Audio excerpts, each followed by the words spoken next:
I believe that everything begins spiritually in a place of conception, and it grows and it manifests into the physical world. Everything starts with a conception in your mind. This is the Bold Artist Podcast. You have answers and you're expressing them in your art. Your art is important and it needs to be seen. Welcome, and let's get started with today's episode.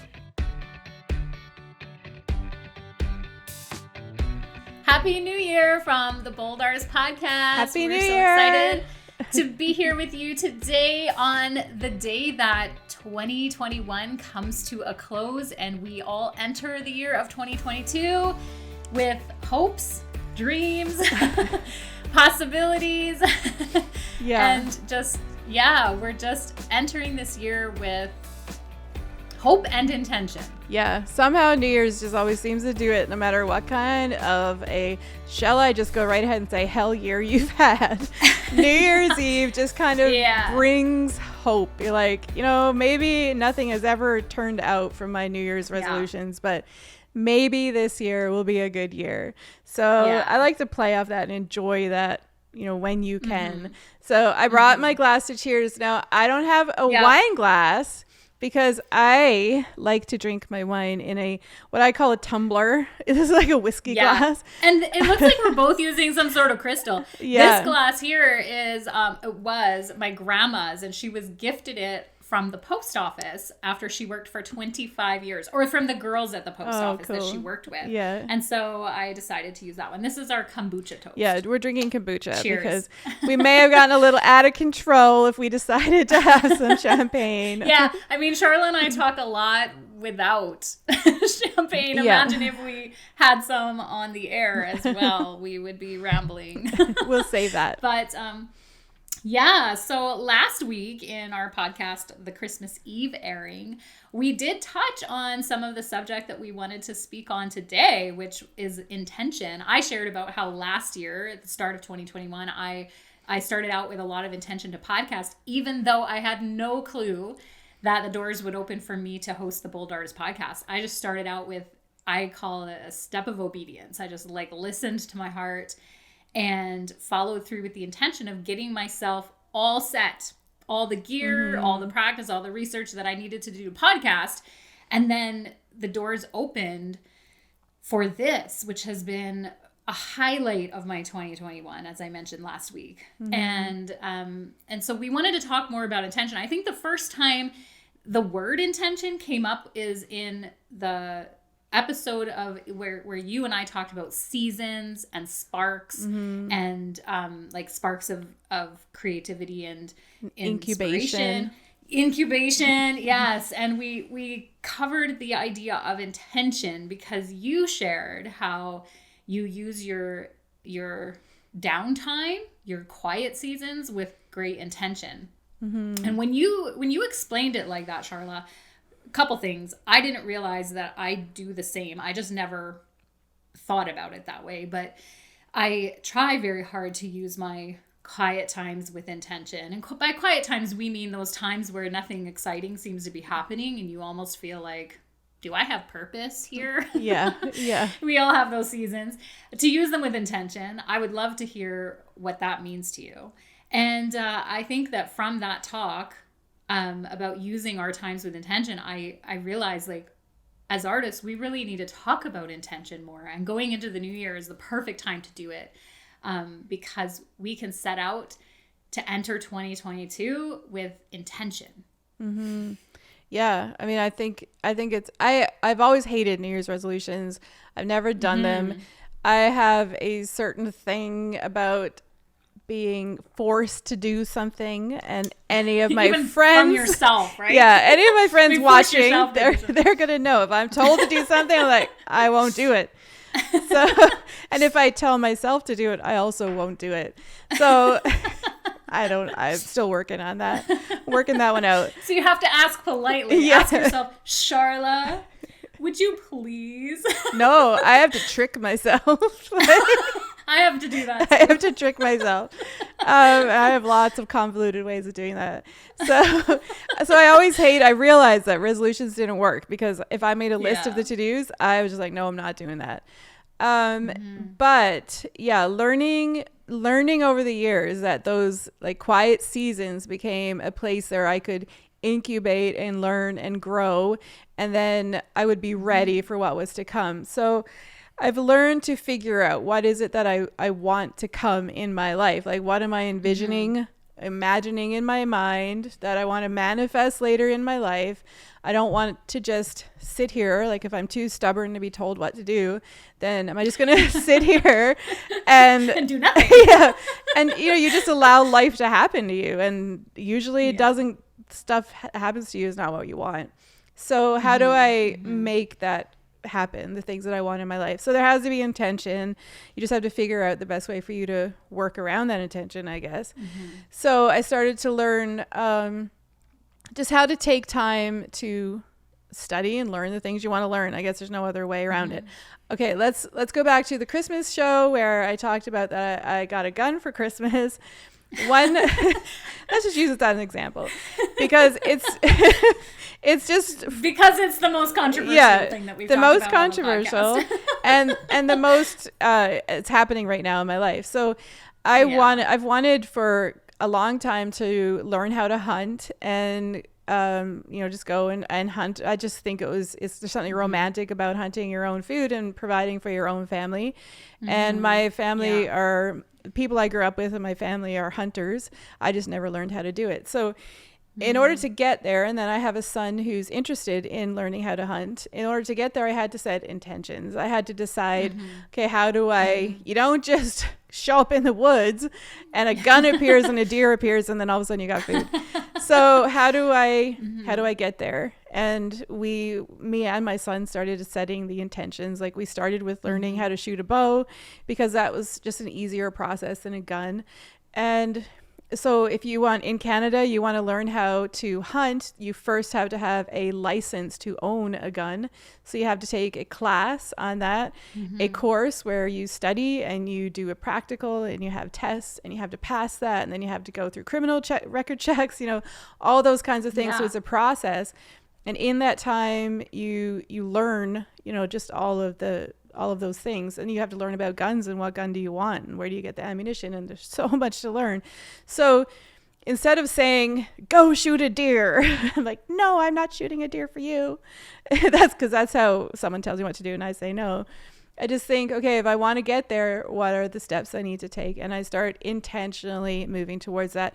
I think for me, and I think for my kids, what bogs us down is the idea that you want to do something and it's so hard to get there. There's so much standing in your way. There's 100 steps to take. So you want to jump to the 99th step and just go shoot the deer and say, post the picture on Facebook or something. But you have to take the first step and then the first step. And if you look at it that way, it really is not so overwhelming. So the first step is to just go to the class and learn gun safety. And then all of a sudden guns aren't scary and I understand them. So they're not a scary thing anymore. So I'm ready now to take the next step in that process. So if we break everything down and just take the next step, life gets a lot less overwhelming. And I think that's a big part of intention setting. Yeah, and I think just even being able to make the steps, like taking the time to make the steps, because I think we're all capable of looking at a big overwhelming desire of our heart and then saying, okay, what are the steps that will get me there? And as artists, we have these big dreams for what we want to do, and it does feel overwhelming. And sometimes we just have to take the time at the beginning of a new year and back up and set the intentions that are, I think, intentional steps is what I'm meaning. Yeah. These intentional little steps, and then make it manageable. And that's, you just have much more greater chance of success. And even if you fail on one step, you're not failing at the whole process. You're just staying longer on one step. But then it's, you once you level up in most things in life, when you level up, you can't really fall backwards. Once I learn how to handle a gun safely, I'm not going to unlearn that. It's learned. So I no longer have to worry. I know how to handle a gun safely now. I'm not going to unlearn it. So I can only take the next step forward or not. And I think you're just even worried about that long process that you'll fall backwards and you'll lose it all. But those are just fears, like unwelcome fears, unfounded fears that stop us from setting the intentions or following through on the intentions. Yeah. So one of the intentions that I've set for this year, you and I were talking about our 2022 intentions. One of the intentions that I have is to either complete or be very, far progressed into publishing a children's book, because I write and illustrate, and I've had children's books sort of brewing in me. I have stories I've written, and I've gone as far as turning them into what I call dummy books, where they're just like the pretend version of the book, where the book's going. So I really want to, if all I do is leave them to my grandchildren someday, I really want to complete my books. And I felt like a good goal was to start with the first one and to break it down into manageable pieces for myself. But as you're talking, I remembered a children's story that I had written, and it's probably not going to be the book that I published this year, but I've remembered it, and now it'll probably stir around, and I'll want to get working on it. But it's about a little frog who has no stones to cross a pond, and a wise owl, which I might turn into a crow. I'm not sure. I'm deciding the wise bird in the story, but the wise one comes along and says, "You just got to take the first step." And the frog, the reason the frog couldn't swim is because he hurt himself. So he hurt himself, he couldn't swim across the pond, so he has to figure out a way. And the wise one comes along and says, "You've got to take the first step." And the frog says, "But there's nothing to step on." And the wise one says, "Take the first step." And as the little froggy steps out his toes, up pops a rock. And it was there when he needed a stepping stone. And so then every little step he took, up came a rock to help him cross the pond. And my whole heart for writing that was from the moments that I felt like there was no way across. There was nowhere to go. There was nothing to step on. And you have to step intentionally with faith that the stepping stone will be there. And that's part of what I feel like going into 2022 is like a lot of us, like the listeners at the Bold Artist podcast, the artists that we've had on the show and that we will have on the show, we're all at this sort of pivotal, crucial time in our lives and our careers where we want to grow, we want to level up, we want to go places, but we have to take those bold steps. And sometimes there's no stone, there's nowhere to step, but you got to do it trusting that the right, I just clapped in my mic, that the right path will be there, just like that little froggy crossing the pond. Yeah. And so how do you get the courage or the faith to take that step without seeing what's there? How do you do it? How do I do it? Yeah. Well, one thing I can say about it is that it helps when you've practiced steps of faith before. Because if you get practiced at taking steps of faith, then you have more courage of knowing, okay, this is a step of faith, and when I step out, what I need will be there. So I'd say if you don't have any practice at all at taking a step of faith, you got to start with something small. The smallest way, begin to step out in faith.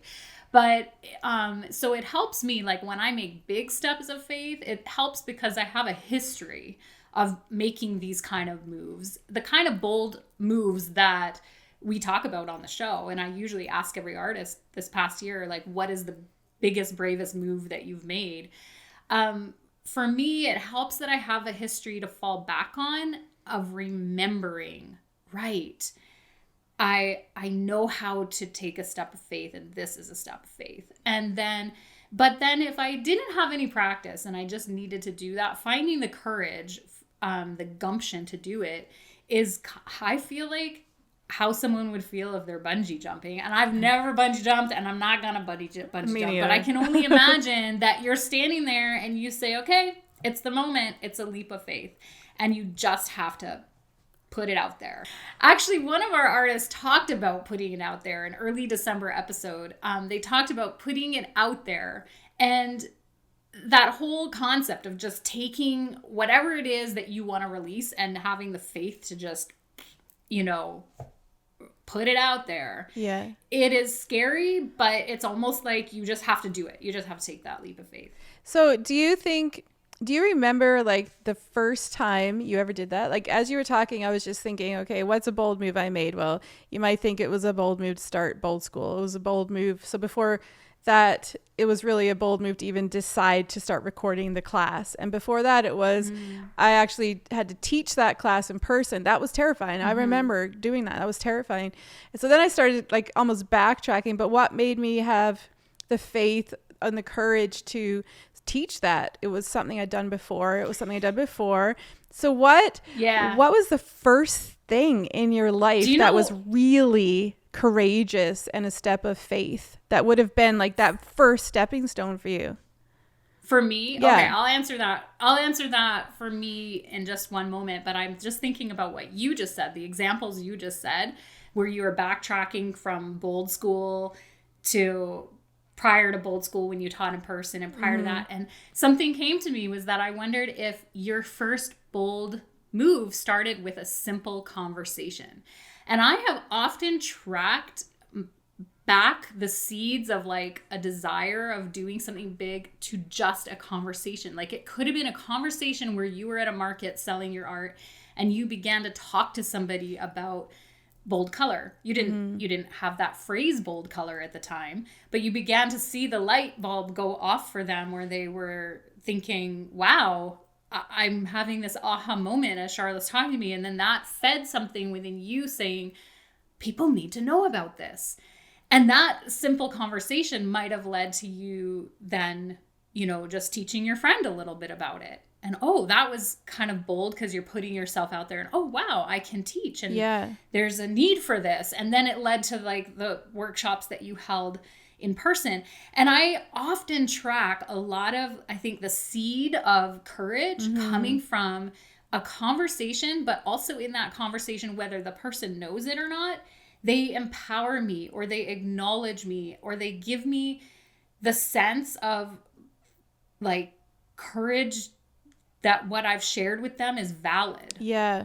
So there's a really neat validation that comes from that. Yeah. And just almost off topic, but I remember when I was learning about public speaking, and this guy, just somebody online I was listening to, he's like, no, always have stories that you can share, because they're really good triggers to remember what you're trying to share, what you're trying to talk about on stage. So he said, write these stories down that are significant in your life that you find can help you tell share the concept that you're talking about, and then practice them by telling them to friends or at a party. Bring it up and tell this story at a party, and you'll get used to telling the story, and you'll get used to what makes people laugh or what doesn't work, or how you get your point across. And usually if it works with your friends and it works at a party, it's going to work really well on stage. But that's kind of what that is like. Like, it's practicing and seeing, does this really work? And then when the time comes, you're a lot bolder to take that move because it's not quite as scary. Yeah, I totally agree. I feel like a lot of life's really powerful, pivotal moments come from starting with a conversation. That's why podcasting and having conversations is so important to me, because it, like, so much of life is about a conversation. Yeah. And so you had asked me, like, what was the first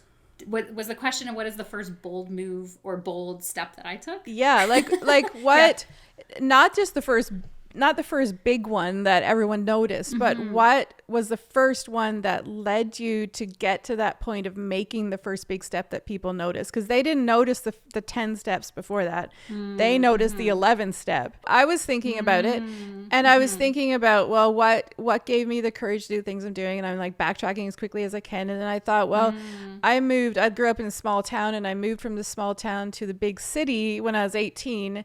That was a crazy move. That was a major leap of faith.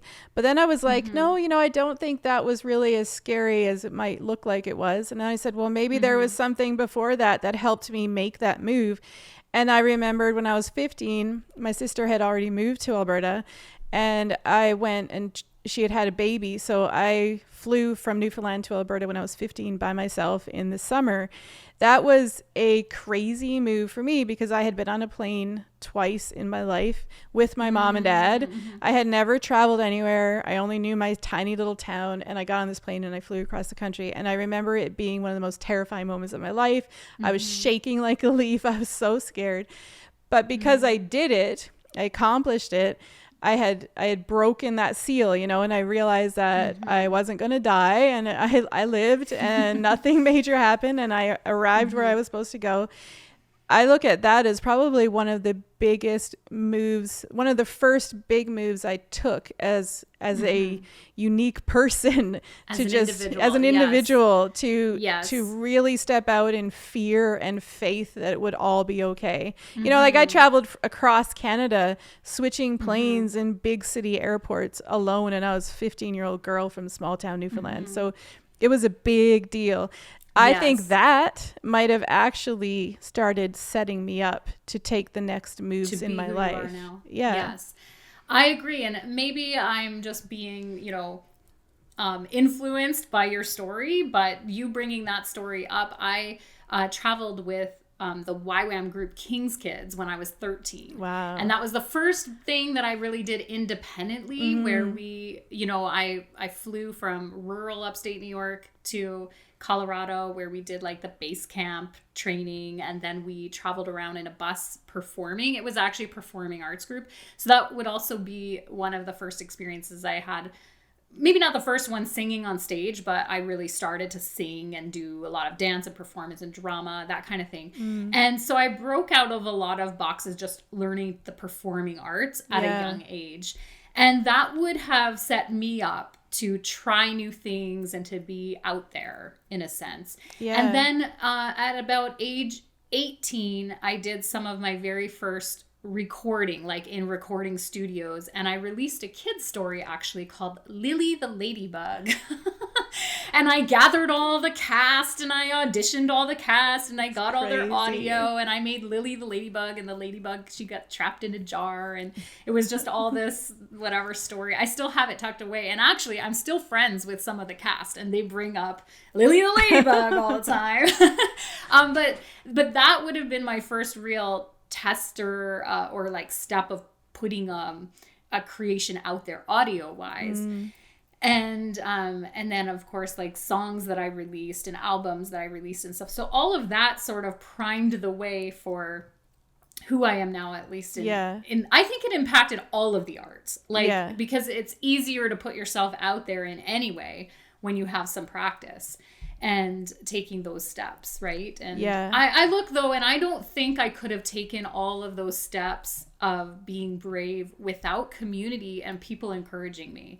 I didn't just do it on my own. Someone, like even you flying across the country, someone enabled you to do that. Someone blessed you. Definitely. And they said, you can do this, Charla. You're capable. And they taught you how to switch, change planes, and gave you the empowerment. And I often, and I think this is why I love the word mentor, and I often am in a mentor role, is because I do feel strongly that whatever we've learned in life, we have the ability to empower someone else, whether they're of younger age or a different stage, like a stage be just a step behind, that we have the ability to empower them to step forward by enabling them, encouraging them, giving them the words, the validation, the permission, whatever it is that they need in their soul to go forward. Giving them the testimony of what you've done, right? Like just simply sharing that you've accomplished something. Actually, just now when you were talking about listening to podcasts, I was thinking, like, I've listened to so many podcasts from people I've never met that tell their story, and I thought, if they could do it, then I can do it. They're a human being. I'm a human being. Nothing has ever been done that has not been done by a human being like me. And we, we are definitely empowered and differently, and we have different opportunities, but hearing somebody else do it gives you that, empowers you to be able to do it yourself. So the testimony of you having done something and then encouraging that person who may have never ever heard in their life that they could actually do something just changes it. It just creates a new pathway in their brain, and suddenly they think differently. Yeah. Yes. And I would say, like, here, at the Bold Artist Podcast, we spend a lot of time and emphasis on learning skills and building skills as artists. Bold School is awesome for teaching the painting skills. There's also this aspect that's near and dear to my heart of stepping out in the faith to do something, whether or not you feel skilled. And I'm not minimizing skill building by saying that, but I do feel that sometimes we have this desire to do something. And I'm even thinking back to a time in my life before I played piano, that I wanted to play piano. I also knew I wasn't going to be a concert pianist with years and years of, degrees under my belt. I just wanted to be able to play. That was a desire for me.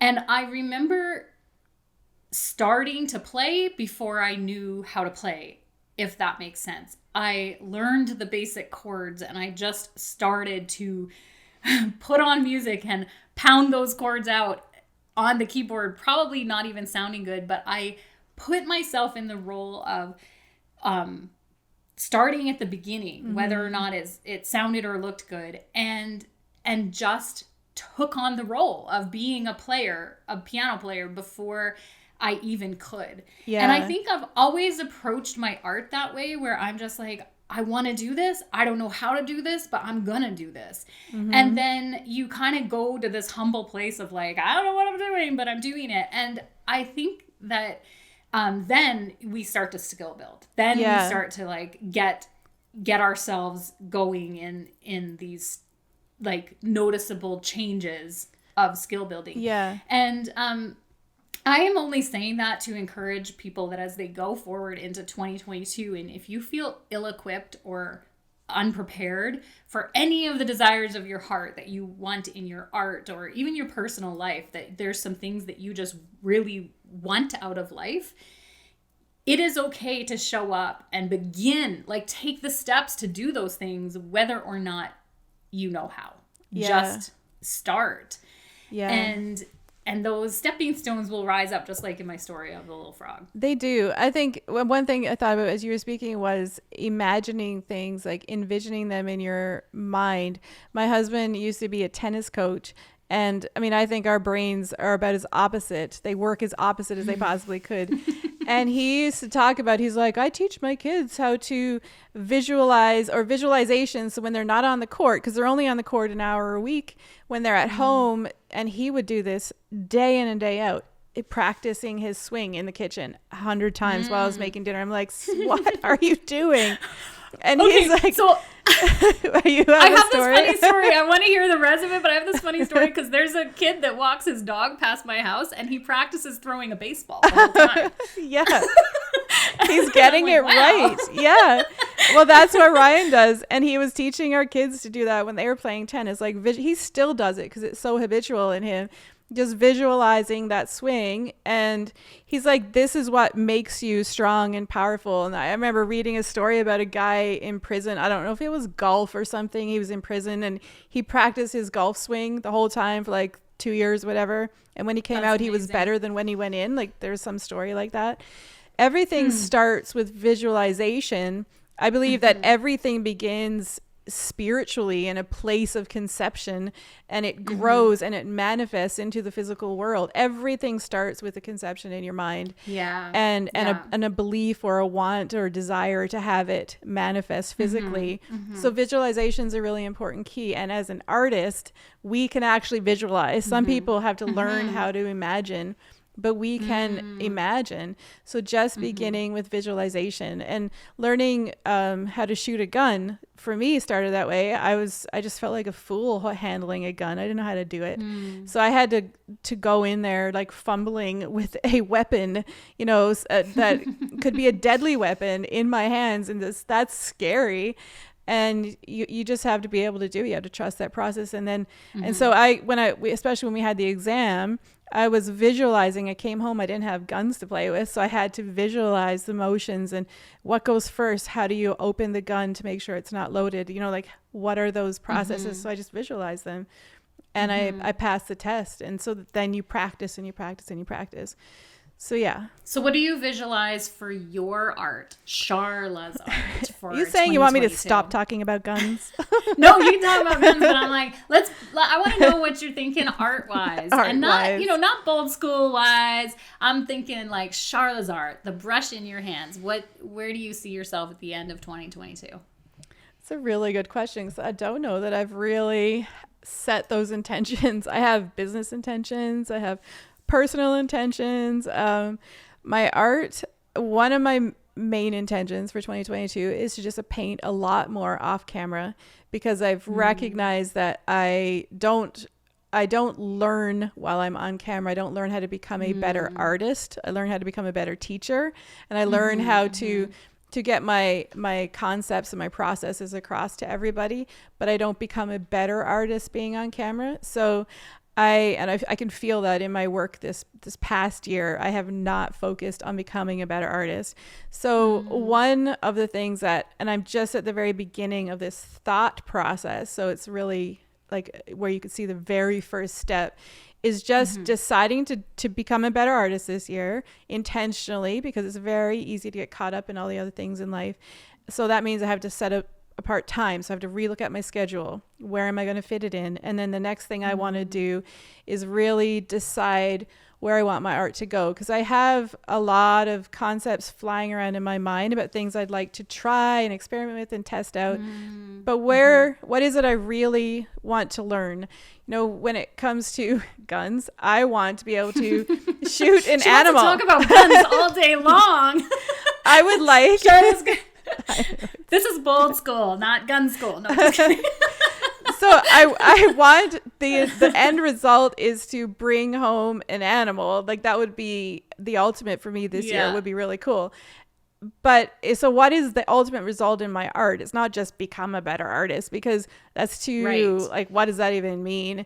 So I want to actually, I don't even know what that is right now. But I know that I have to create a very specific intention as to what that means. I like where I'm at in my art, but what is it I want to be able to do better? And I have some ideas.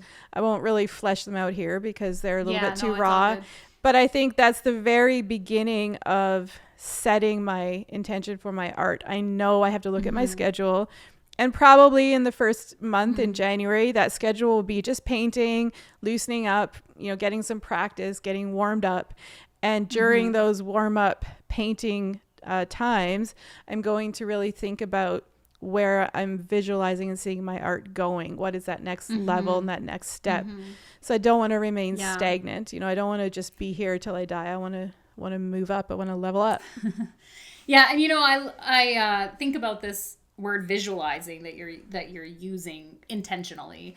I probably don't even realize when I'm visualizing, but I will have a finished picture of something or an outcome that I want, and it will come to me. It'll come to me very strong. And it was in the last couple months that I just saw the completed children's book that I want to do in 2022. And it's really crystal clear in my mind, but it's actually going to stretch me in my skills, in my illustrative skills. And so I also realize I have some work to do to get to the what I visualized. And then that work can sometimes and I'm speaking from just past project experience, that sometimes it's too hard to get there in a year. Yeah. And I have to either say, I'm going to keep that book, that particular book, at a, like, almost like, I don't want to use the word downgrade, but like lower my expectation on myself in order to get the project done, or allow myself to take longer. And I feel, I'm just kind of putting this out there, that I feel like I want to publish a children's book in 2022, that I will almost just get to the point that I feel like it's acceptable. It's that it's good enough to pass on to my grandchildren and put it on Amazon and just have it done. It's like I have to start somewhere, and I don't want it to take me years and years and years to get to where I'm willing to publish, or that I accept my work enough to publish. Yeah. And so I'm just gonna kind of motor through this book, and like, it is going to be what it is. And that's my intention with it. I think that's a really important part of intention setting is you have a goal, you have that perfect vision in your mind, but being willing to not aim for perfection, because we never get there. And it's not about settling for less. It's that we're never going to reach perfection. I don't think I've ever painted a painting that's been exactly what I visualized. I can hear her too. Sorry to interrupt, but I'm like, there she is. She should really be part of the show, Charla. She's just outside my studio, so when you should let her sit on your shoulder. Everyone needs to meet your bird. That has been one of my intentions. I'm like, she needs. Can you get her? Okay, in the new year, I'll bring her in. I'll bring her in for the new year. Yeah, Promise? Yeah. She's spidey right now. That's why she's chirping like that. So she's gonna come in and get all mad and bite me or something. I love Charla's bird, and if you actually really want to know Charla, like the way I know Charla, she would have her bird on her. Like if we're editing or working on something, this bird is like all up in Charla's face. Yeah, crazy bird lady. I forgot. I'm trying not to use my hands so much on podcasts, and I've been doing that a lot in this episode. So I think that's sorry, okay. everyone. I'm sorry, everyone. It's okay.